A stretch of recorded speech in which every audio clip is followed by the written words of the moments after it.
जय माता दी। हर हर महादेव। ओम नमो भगवते वासुदेवाय नमः। कैसे हैं आप सभी? आशा करती हूँ कि आप सभी अच्छे होंगे। स्वागत है आपका आपके YouTube चैनल आज शक्ति को नमन में। आज फिर मैं आपके साथ एक और इन्फॉर्मेटिव वीडियो के साथ उत्पन्ना एकादशी के बारे में आज हम बात करेंगे कि उत्पन्ना एकादशी को लेकर के लोगों में असमंजस बनाया हुआ है। कोई कहता है 26 नवंबर को है, कोई कहता है 27 नवंबर को है। तो किस दिन हम करें इस व्रत को? इस व्रत करने का क्या विधान है? कब से इस व्रत को करना चाहिए? इसका पारायण हमें कब करना चाहिए? पूजन सामग्री हमें क्या क्या चाहिए? तो ये सारी जानकारी आज मैं आपको वीडियो में देने वाली हूँ। और जैसा कि मैं अपनी सभी वीडियोस में बताती हूँ कि मैं जो आपको जानकारी देती हूँ, ठीक है, वो शास्त्रों में या तो लिखित होती है या फिर वर्णित होती है। किसी भी कोई भी जानकारी आपको पूर्ण रूप से जो भी मेरे द्वारा दी जाएगी, आप निसंकोच होकर उस पर विश्वास करके आप उस कार्य को कर सकते हैं।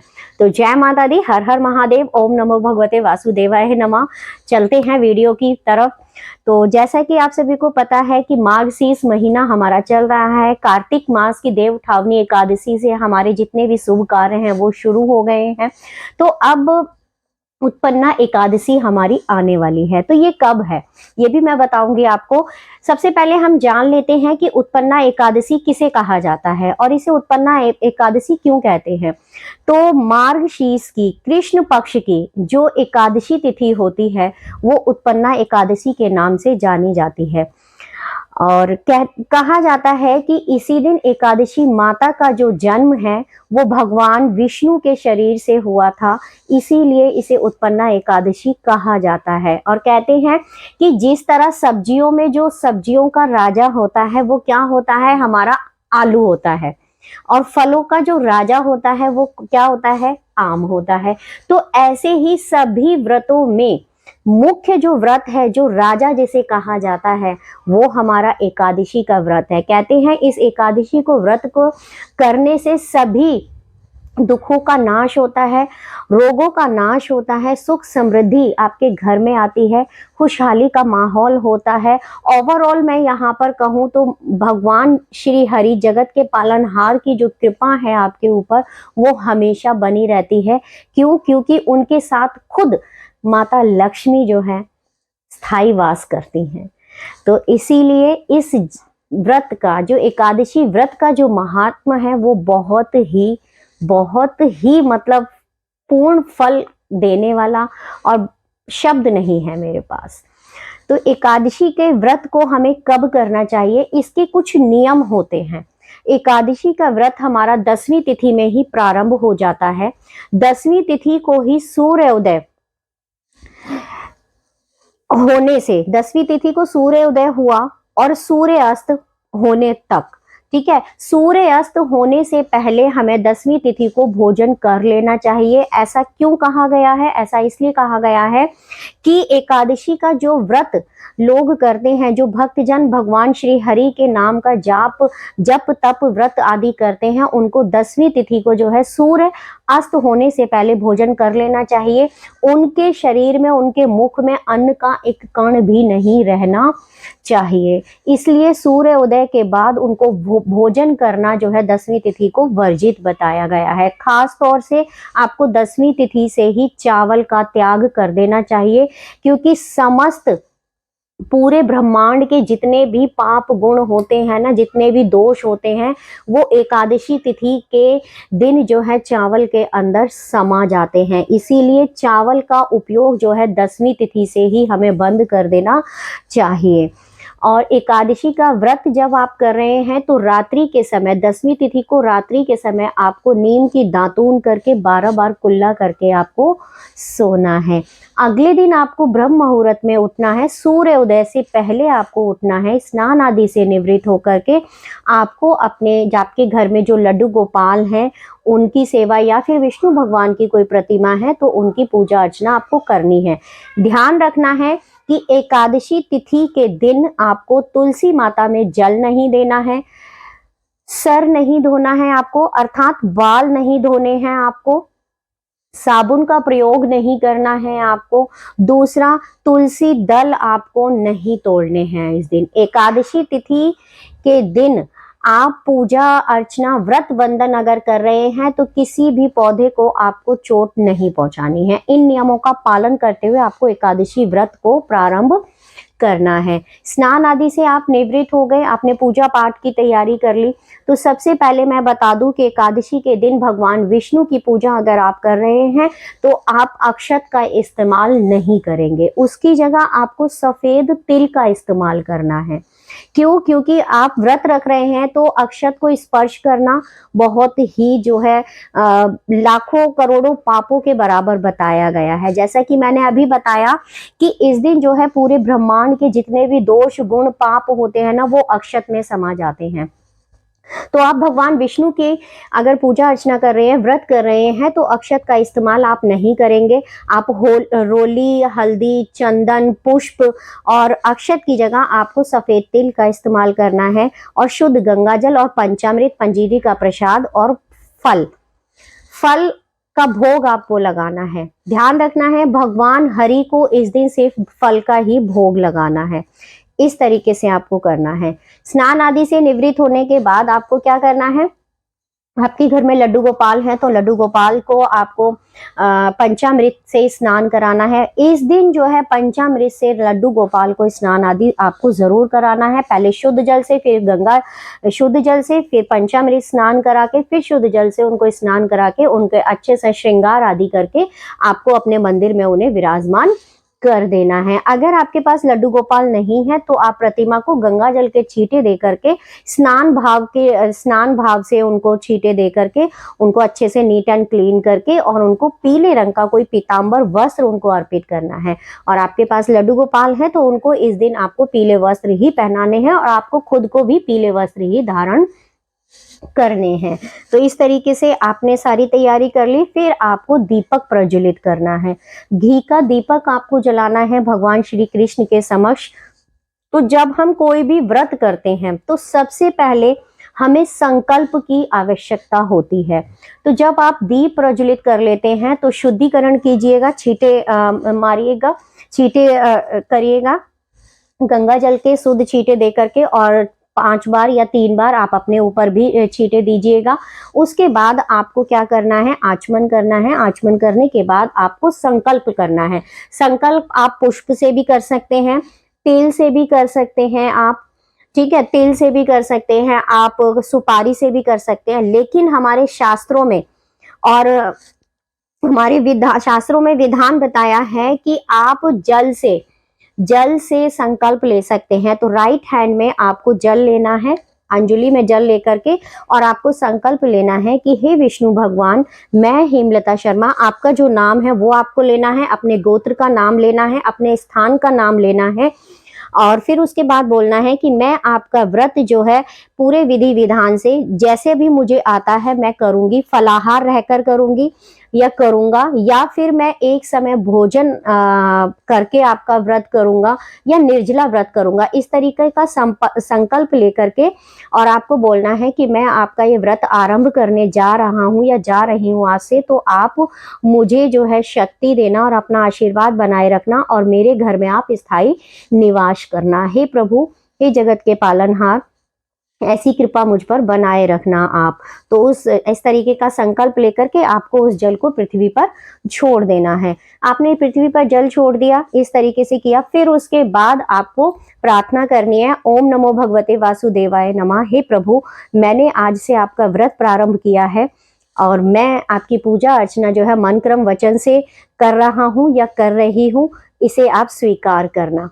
इस तरीके से आपको धूप दीप दान करके पुष्प उनको अर्पित करने हैं और जो फल है और पंजीरी का और पंचामृत का जो प्रसाद आपने बनाया है वो भी आप वहीं पर रखिएगा। अगर आप पंजीरी और पंचामृत का प्रसाद नहीं बना रहे हैं तो भगवान को जो फल आप अर्पित करना चाहते हैं वो ही फल आप अर्पित वहां पर अपने पूजा स्थल पर रखिएगा। फिर उसके बाद आपको कुछ अक्षत लेकर के हाथ में उत्पन्ना एकादशी की कथा पढ़नी है। उत्पन्ना एकादशी की कथा पढ़ने के बाद जब वो कथा आपकी समाप्त हो जाती है उसके बाद आपको ओम नमो भगवते वासुदेवाय नमः, इस मंत्र को मैं मैजिक मंत्र कहती हूँ। मैजिक मंत्र मतलब जादुई एक मंत्र है भगवान श्री हरि की कृपा पाने के लिए।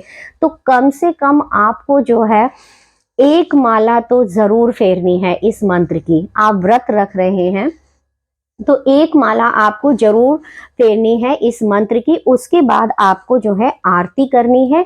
आरती करने के बाद आपको क्षमा प्रार्थना करनी है। क्षमा प्रार्थना करने के बाद आपको श्री हरि को जो भी भोग प्रसाद है आप उन्हें अर्पित कीजिएगा और जल भी उनको अर्पित कीजिएगा, क्योंकि जब आप भोजन ग्रहण करते हैं उसके बाद आप जल पी करके अपने आप को तृप्त करते हैं। ऐसे ही जब आप भगवान को भोग लगा रहे हैं तो उनको जल जरूर समर्पित कीजिएगा। तो इस तरीके से आपने पूजा अर्चना कर ली, बहुत सिंपल है।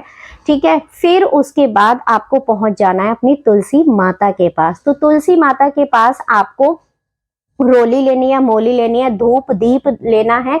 जल लेना तो है आपको, लेकिन माता तुलसी को आपको जल अर्पित इस दिन नहीं करना है, क्योंकि इस दिन माता तुलसी जो है भगवान श्री हरि के लिए निर्जला व्रत रखती हैं। तो आपको बस उनको भाग करा करके अपने पास एक पात्र रख लेना है। उस लोटे का जल आपको उस पात्र में माता रानी का तुलसी का ध्यान करके और उसमें आपको समर्पित कर देना है। उसके बाद टीका लगाना है आपको रोली का, और मोली आपको माता रानी को बांधनी है। आप गमले में भी बांध सकते हैं। उसके बाद जो भी आपने मिश्री या भोग के लिए जो भी प्रसाद लिया है वो आप एक प्लेट में रखिएगा, गमले में मत रखिएगा। जैसा कि मैंने आपको बताया कि वो निर्जला व्रत रखती हैं, तो जो भी भोग प्रसाद है वो आप प्लेट में ही रखिएगा। सिर्फ भाव दिखाइएगा कि मैंने आपको समर्पित कर दिया है। उसके बाद एकादशी के दिन जो है तुलसी माता की कम से कम आपको 108 परिक्रमा जरूर करनी चाहिए।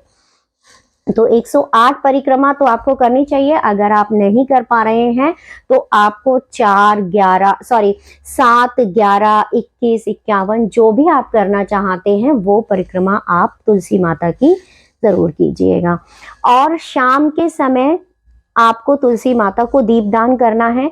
एकादशी के दिन बता रही हूँ, शाम को तुलसी माता को घी का दीपदान करना है और आकाश को भी दीपदान करना है, और अपनी दहलीज पर भी आपको दीपक जलाना है। दीपक आप मिट्टी के जलाइएगा, ध्यान रखिएगा। शुद्ध मिट्टी के दीपक से अगर आप दीप दान करते हैं तो जिस भी इष्ट देवी देवता के नाम का या कुल देवी देवता का नाम लेकर के आप दीप दान करते हैं तो आपकी पूजा का संपूर्ण फल आपको प्राप्त होता है। उसके बाद क्या है कि आपको बारी आती है, आपका व्रत हो गया, पूजा पाठ कर लिया आपने। अब शाम को जब आप व्रत पारायण करेंगे तो आप निर्जला हैं तो आपको कुछ खाना ही नहीं है। अगर आप फलाहार कर रहे हैं तो सूर्य अस्त होने से पहले आपको अपना व्रत जो है, मतलब जो भी फलाहार आप करना चाहते हैं, केला खाना चाहते हैं, सेब खाना चाहते हैं, या फिर आप दूध पीकर सोना चाहते हैं तो सो सकते हैं।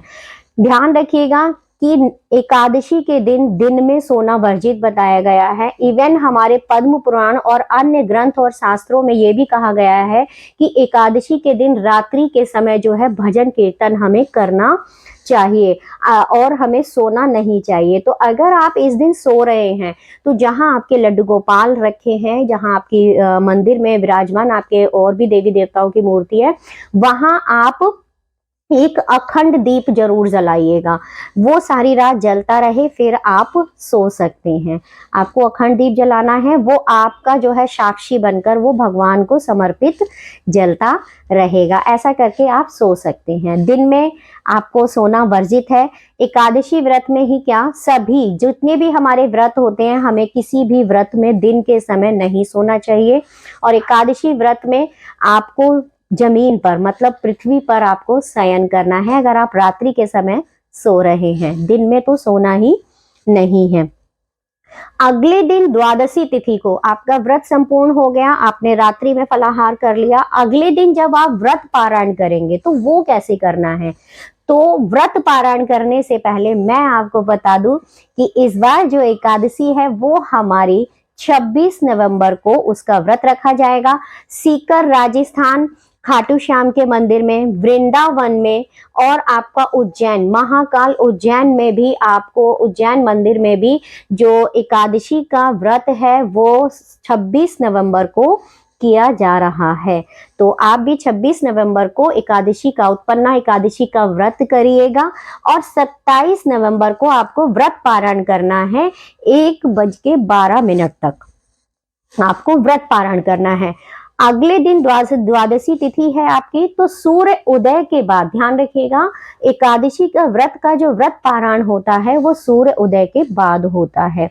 तो उस दिन भी, द्वादशी तिथि के दिन भी आपको ब्रह्म मुहूर्त में उठकर स्नान आदि करके भगवान श्री हरि के नाम का जप तप करके, भगवान श्री हरि के आगे आपको जो भी लड्डू गोपाल है, मंदिर आदि है आपका घर में, उसके आगे आपको धूप दीप दान करके आपको मतलब सब कुछ करना है। वहीं पर आपको जो आप दान देना चाहते हैं, कहते हैं कि द्वादशी के दिन जो है, अगले दिन हमें चावल का दान दे करके, अन्न का दान दे करके हमें अपना व्रत पारायण करना चाहिए। तो वो दान की जो भी सामग्री है अपने सामर्थ्य के अनुसार आप वहीं पर रखिएगा। उसे मनसना उसे बोलते हैं, जल लेकर के चारों तरफ उसको ऐसे घुमाना होता है 5 या 7 बार, और उसके ऊपर दक्षिणा रखिए। और किसी सुपात्र को दान, हमेशा ध्यान रखिएगा, किसी सुपात्र को दिया जाता है।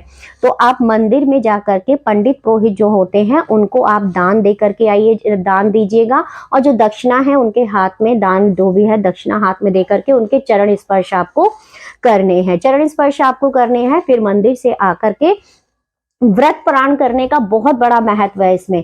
आपको एक तुलसी दल लेना है, आपको एक तुलसी दल लेना है। अगले दिन द्वादशी को जब आप दान आदि कर देते हैं, तुलसी दल लेकर के अपने राइट हैंड पे रखना है और उसके ऊपर एक चावल का दाना आपको रखना है और 1 ग्लास आपको पानी लेना है।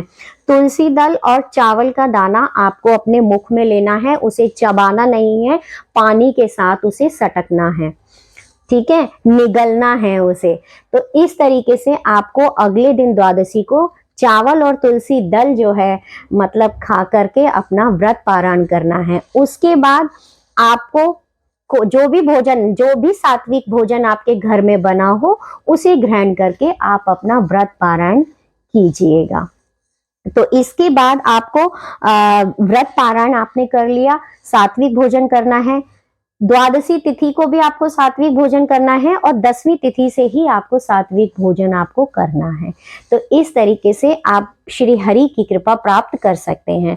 और ये जो उत्पन्ना एकादशी है, इस एकादशी को जो है आप पहली बार अगर व्रत करना चाहते हैं, पहली बार अगर व्रत उठाना चाहते हैं तो आप उठा सकते हैं।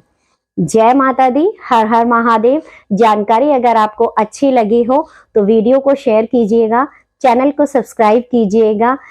ऐसी ही एक और इंफॉर्मेटिव जानकारी के साथ हम फिर मिलेंगे। हर हर महादेव। ओम नमो भगवते वासुदेवाय नमः।